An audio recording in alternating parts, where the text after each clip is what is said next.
My Aunt Dorothy probably booked more air travel miles than anybody else in my family, but her stay in India included several train excursions.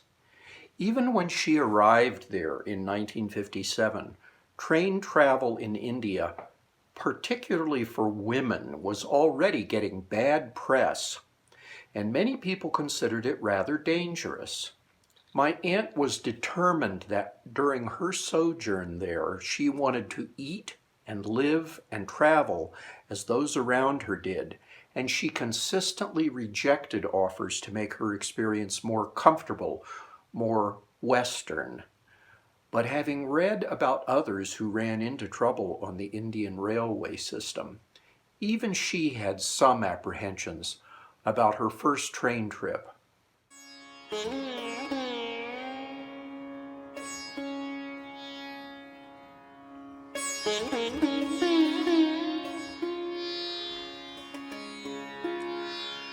No account of the field trip to Tanjore, which I completed this morning, would be complete without the story of the train trip, my first in India.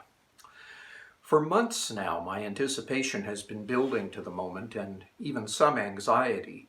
The first thread of the story began in October in Washington, when we read the description by Claudia Gallagher of a trip with 2 women beside her in a compartment for 4, with the 4th being a strange man. The story was, to everyone who read it in Washington, unusual and a bit humorous. Each letter I have had asked the question, "Have you had a train trip yet?"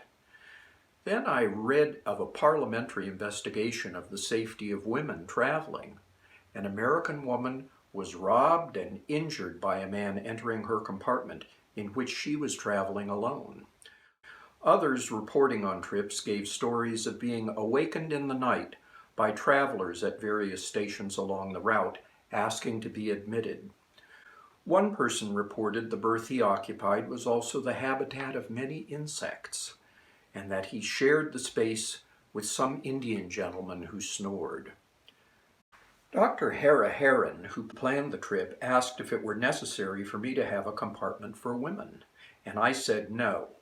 Later, at a party attended by a number of couples, both Indian and American, the trip was being discussed, and a young Indian said, "Be sure and tell the company to reserve your berth in a women's compartment." I knew that this wasn't the case, but said nothing, as it didn't seem the thing to do. However, I began to wonder if I had made the wrong decision. While I had an early dinner in order to get the train, the head waiter in the dining room began asking questions about my trip. He began making suggestions. He was particularly concerned that I see that the doors were bolted. He further added that I wasn't to open the door at stations, regardless of who asked for admittance. By this time, I really wondered what it would be like inside the train.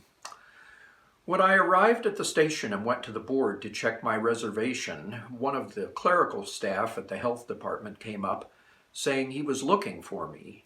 He then took over the directions to the boy carrying my bag and sleeping bag. From that point on, I had no responsibilities for the details of the journey. The secretary and a servant traveled with us and took care of the mechanics of traveling. They opened the sleeping bag on my berth. The berth is wide, a leather-covered seat like an old-fashioned divan, which in the daytime seats 4 passengers. The compartment had 2 upper berths. One was taken by a large, light-complected man. He came and sat quietly without saying a word as Dr. Hara Heron and I chatted about public health matters. At the first station, he left the train, and I asked Dr. Hara Heron what he thought his business was. His answer was that he was a Eurasian with the railroad. When he returned, Dr. Hara Heron introduced us. The man was a retired railroader on his way to a Catholic church pilgrimage. True, the compartment did not provide the protective covering of curtains as do Pullmans at home, but then a Pullman car is rather public. At any rate, the men of India are an impersonal group, and To all Indians, there is less concern with normal body functioning, as it seems life does not afford many the luxury of privacy. The windows of the compartment are not curtained, so they make good mirrors for rolling up the hair, though a mirror is provided for anyone caring to stand and use it. The occupants took turns with the lavatory dressing room. And after all the stories, I must say it was such a safe feeling to have the two men so close by. The night was bright with a full moon.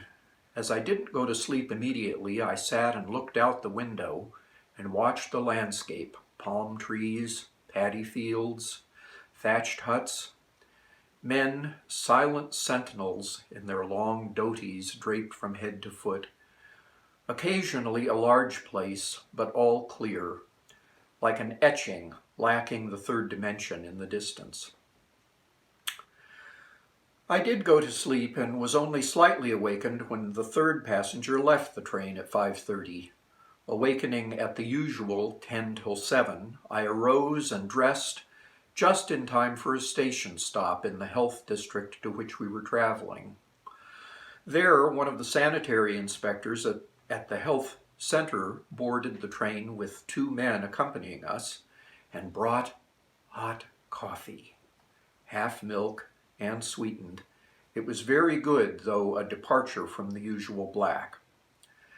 After coffee in his berth, the height of luxury in traveling, in my opinion, Dr. Haraharan arose and got dressed just as the train arrived in Tanjore.